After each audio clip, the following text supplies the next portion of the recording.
Hi friends, Moto Plus YouTube ఛానల్కి స్వాగతం. వేరే మన సబ్స్క్రైబరు చిలుక ట్రేడర్ గారి గురించి చెప్తే చిలక చేసే ట్రేడింగ్ వీడియో చూడటం అనేటువంటిది జరిగింది. చిలుకలు జోస్యం బాగా చెప్తాయి, కానీ ఈ వీడియోలో మన చిలుక గారు చాలా అంటే చాలా తప్పులు, మిస్టేక్స్, మిస్ గైడ్ చేశారేమో కొత్తగా వచ్చేటువంటి ట్రేడర్స్కి అని నాకు అనిపించింది. ఎవరినో పొగడటం కోసం చేసినటువంటి వీడియోగా కూడా అనిపించిందనమాట. సరే, ఆయన ఎవరిని పొగిడారు, ఎందుకు ట్రేడింగ్‌లో బ్రేక్ వాళ్ళు తీసుకున్నారు అంటే, వాళ్ళు గనక తీసుకుంటే ప్రపంచం అంతా ఆగిపోతుందా? స్టాక్ మార్కెట్ ఈరోజు ఏమన్నా ఆగిపోయి కొంచెం ఏమన్నా అటు ఇటు స్టాగ్ అయిపోయిందా? అట్లాంటిదేమి జరగదు. అసలు ఫస్ట్ ఆఫ్ ఆల్ మీ అందరి కారణంగానే మీరందరూ లైవ్ పెడతారు. అంటే అందరినీ లైవర్స్‌ని నేను అంటలేదు. లైవ్ ట్రేడింగ్ పెట్టేటువంటి వాళ్ళని. లైవ్ పెడతారు, మిస్‌గైడ్ చేస్తారు. మీరేమన్నారు? నేను చాలా సార్లు బ్రేక్ తీసుకున్నాను అని చెప్పేసేసి వీడియోలో చెప్పారు. ఇప్పుడు కూడా బ్రేక్‌లోనే ఉన్నాను అని చెప్పారు. మరి ఈరోజు, నిన్న, మొన్న ఎందుకని లైవ్ ట్రేడ్స్ చేశారు? మీరు బ్రేక్‌లో ఉన్నప్పుడు లైవ్ ట్రేడ్ చేయకూడదు కదా! మీరు చాలా సార్లు బ్రేక్ తీసుకున్నాం అని చెప్పేసి చెప్తున్నారు. చాలా సార్లు బ్రేక్ తీసుకున్నటువంటి మీరు ఎన్నిసార్లు లైవ్ ట్రేడింగ్‌కి బ్రేక్ ఇచ్చారో ఒకసారి ఆలోచించండి. చెప్పండి. ఒక్కరోజు కూడా మీరు లైవ్ బ్రేక్ అనేటువంటిది ఇవ్వలా. మరి ట్రేడింగ్‌లో మీరు ట్రేడింగ్ చేయడానికి బ్రేకులు తీసుకుంటూ అంటే మీరు బ్రేకులు ఎందుకు తీసుకున్నారు? బాగా నష్టపోయాను కాబట్టి కొద్దిగా బ్రేక్ తీసుకొని మన మిస్టేక్స్ తెలుసుకొని మళ్ళా ముందుకెళ్ళిపోదాం అని చెప్పేసేసి ఉద్దేశంతో మీరన్నారు గదా! మరి మీరు బ్రేక్ తీసుకున్నారంటే నష్టపోయారు. అలాగే మిమ్మల్ని ఫాలో అయ్యే వాళ్ళకైనా లైవ్ ట్రేడ్స్ చూపిస్తూ ఉన్నారు అనంటే మీరు వాళ్ళని మిస్‌గైడ్ చేసినట్టే గదా లెక్క. కాబట్టి మీరు నష్టపోయారు. ఇప్పుడు బ్రేక్‌లో ఉన్నారంటే మీరు నష్టపోతున్నారు. సో దట్ మీరు ఓవరాల్‌గా మీ ట్రేడింగ్ లైఫ్ మొత్తం గూడా నష్టాల్లో ఉంది. మరి అటువంటప్పుడు మీరు లైవ్ ట్రేడ్స్ చేసి కొన్ని వందల మందికి నష్టపోయేటట్టుగా చేశారు గదా మీరు. సో ఇది చాలా అంటే చాలా పెద్ద బ్లండర్ మిస్టేక్ మీరు చేసింది. అంతేకాకుండా ఇంకోటి కూడా చెప్పారు. నేను P and N profit and లాస్‌ని నేను ఎక్కువగా చూపించను. గతంలో చూపించానంటే లైవ్ స్క్రీన్ మీద చూపించాను. ఇప్పుడు వెరిఫైడ్ పి అండ్ ఎల్‌ని చూపించటం లేదు. నాకు వెరిఫైడ్ పి అండ్ ఎల్‌లే చూపించడం ఇష్టం అని చెప్పేసి మీరు అంటున్నారు. మరి వెరిఫైడ్ పి అండ్ ఎల్‌ను మీరు గత కొన్ని సంవత్సరాల నుంచి చూపించనప్పుడు మీ యొక్క వెరిఫైడ్ పి అండ్ ఎల్ మీద మీకు కాన్ఫిడెన్స్ లేదు. దాంట్లో మొత్తం నష్టాలే ఉన్నాయి. మొత్తం నష్టాలే ఉండబట్టే కదా మీరు చూపించకుండా ఉన్నది. కాబట్టి ఎవరైతే వెరిఫైడ్ పి అండ్ ఎల్‌ని చూపిస్తారో వాళ్ళే కరెక్ట్ అయినటువంటి అది నమ్మటానికి వీలవుతుందని మీరే చెప్పారు ఆ వీడియోలో. కావాలంటే నా వీడియో చూసేటువంటి వాళ్ళు చూడండి. నాదంటే పెద్దగా వీడియోస్ ఏం చూడరు. 400-500 మంది చూస్తారు. అంతకంటే పెద్దగా ఏం చూడరు. సో మీరు మీ వెరిఫైడ్ పి అండ్ ఎల్‌ని చూపించలేదు అనంటే మీరు తప్పులు చేస్తున్నట్టే కదా లెక్క. కాబట్టి మీరేంటి అంటే తప్పులంటే నేను అంటలా.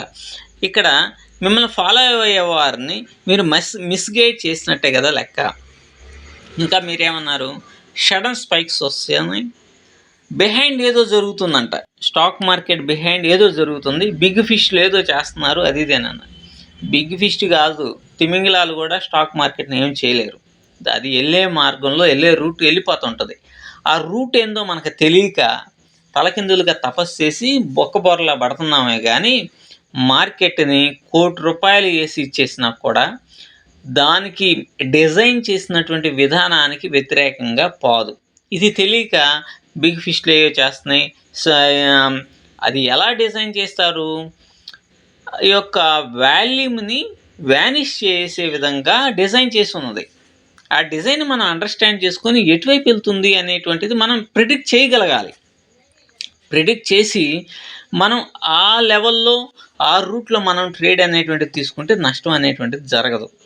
కాబట్టే దాన్ని ఫండ్ మేనేజర్స్ వీళ్ళల్లో అంటే ఫండ్ మేనేజర్స్, బిగ్ ప్లేయర్స్ వీళ్ళందరూ కూడా తినేస్తున్నారు అని చెప్పేసి మీరు అనుకుంటున్నారు. ఈ ఫండ్ మేనేజర్స్‌కి కూడా దెబ్బలు తగులుతాయి.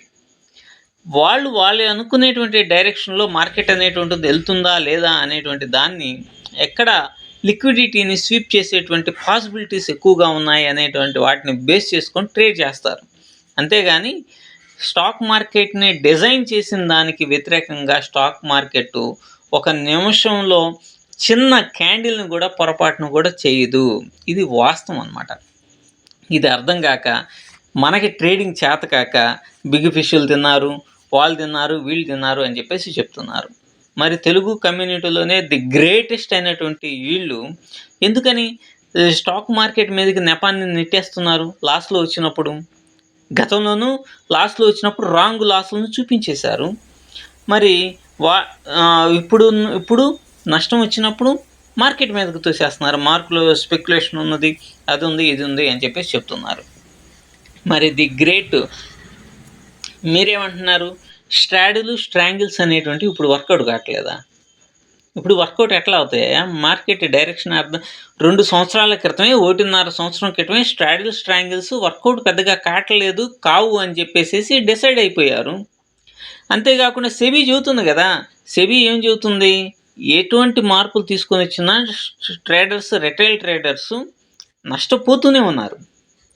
కాబట్టి వీళ్ళు అసలు మానుకోరు, ట్రేడింగ్ చేయడం మానుకునేటువంటి పరిస్థితులే లేవు అని చెప్పేసి ఒక ఎక్స్‌పైరీని పిచ్చి పిచ్చిగా చేస్తున్నారు పిచ్చిగాళ్ళు అనేటువంటి ఉద్దేశంతోనే ఈ యొక్క మంత్లీ ఎక్స్‌పైరీని బ్యాంక్ నిఫ్టీకి పెట్టుకున్నారు. ఒక నిఫ్టీనే ఒక ఎక్స్‌పైరీని మన వీక్లీ ఎక్స్‌పైరీగా పెట్టారు. ఇప్పుడేమవుతుంది? బ్యాంక్ నిఫ్టీకి బాగా అలవాటు చేశారు కదా! మీరందరూ ఏమండి? ఎవడైనా సరే ఈక్విటీలో ఇది ట్రేడ్ చేయండి, ఇట్లా చేయండి, అట్లా చేయండి అని ఎవడైనా చెప్పాడా? అందరూ ప్రతి ఒక్కడు యూట్యూబ్ ప్లాట్‌ఫామ్‌ను ఓపెన్ చేయటం, కింద రెఫరల్ లింక్‌ని ఇవ్వటం, ఆప్షన్ చేంజ్ చేయండి, లేకపోతే ఆప్షన్‌లో ట్రేడ్ చేయండి. మళ్ళా నువ్వేం చెబుతున్నావు? ఆప్షన్స్ అనేటువంటివి హెడ్జింగ్ కోసం పెట్టారు, హెడ్జింగ్ పర్పస్సే అని చెప్పేసి నువ్వు చెబుతున్నావు. మరి రోజు లైవ్‌లో ఎందుకు ఆప్షన్స్‌లో ట్రేడ్ చేయమని చెబుతున్నావు? ఆప్షన్‌లో ట్రేడ్ చేయమని ఎందుకు చెబుతున్నావు నువ్వు? కాబట్టి ఇవన్నీ ఏం ఆలోచించకుండా ఇవన్నీ తప్పులన్నీ మన దగ్గర పెట్టుకొని మనకి దేకటం చేతకాక, ఈత కొట్టడం కుదరక, కుంటల్లో పడి, మురికి కాలువలో పడి, ఇది మురికి కాలువ అని బయటకు వచ్చినాక చెబుతున్నారన్నమాట. అరే మురికి కాలువరా ఇది అని. మీరేమన్నా సేఫ్ సైడ్‌న ఉంటున్నారు. మీరేమన్నా లైవ్ ట్రేడ్స్ చెబుతారు. లైవ్ ట్రేడ్‌లో ఇదిగో ఇక్కడ సపోర్ట్ ఉంది, ఇక్కడ రెసిస్టెన్స్‌లు అన్నీ లైన్‌లు గీసి రోజు చెబుతున్నావు కదా! నువ్వు చెప్పినట్టు ట్రేడ్ తీసుకుంటారా లేదా? తీసుకుంటారా లేదా? ఒకసారి ఆలోచించండి.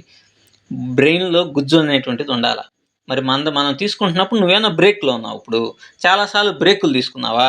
మరి బ్రేకులు తీసుకున్నోడివి లైవ్ ట్రేడింగ్స్ ఎందుకని ఆపలేదు? ఎందుకని ఆపలేదు? ఇప్పుడు బ్రేక్‌లోనే ఉన్నావు. నువ్వెందుకని లైవ్ ట్రేడ్స్ చేస్తూ ఉన్నావు? అంటే నువ్వు ఆ లెవెల్స్ అయి గీస్తా ఉన్నప్పుడు ఎంట్రీ తీసుకుంటారు లేదా?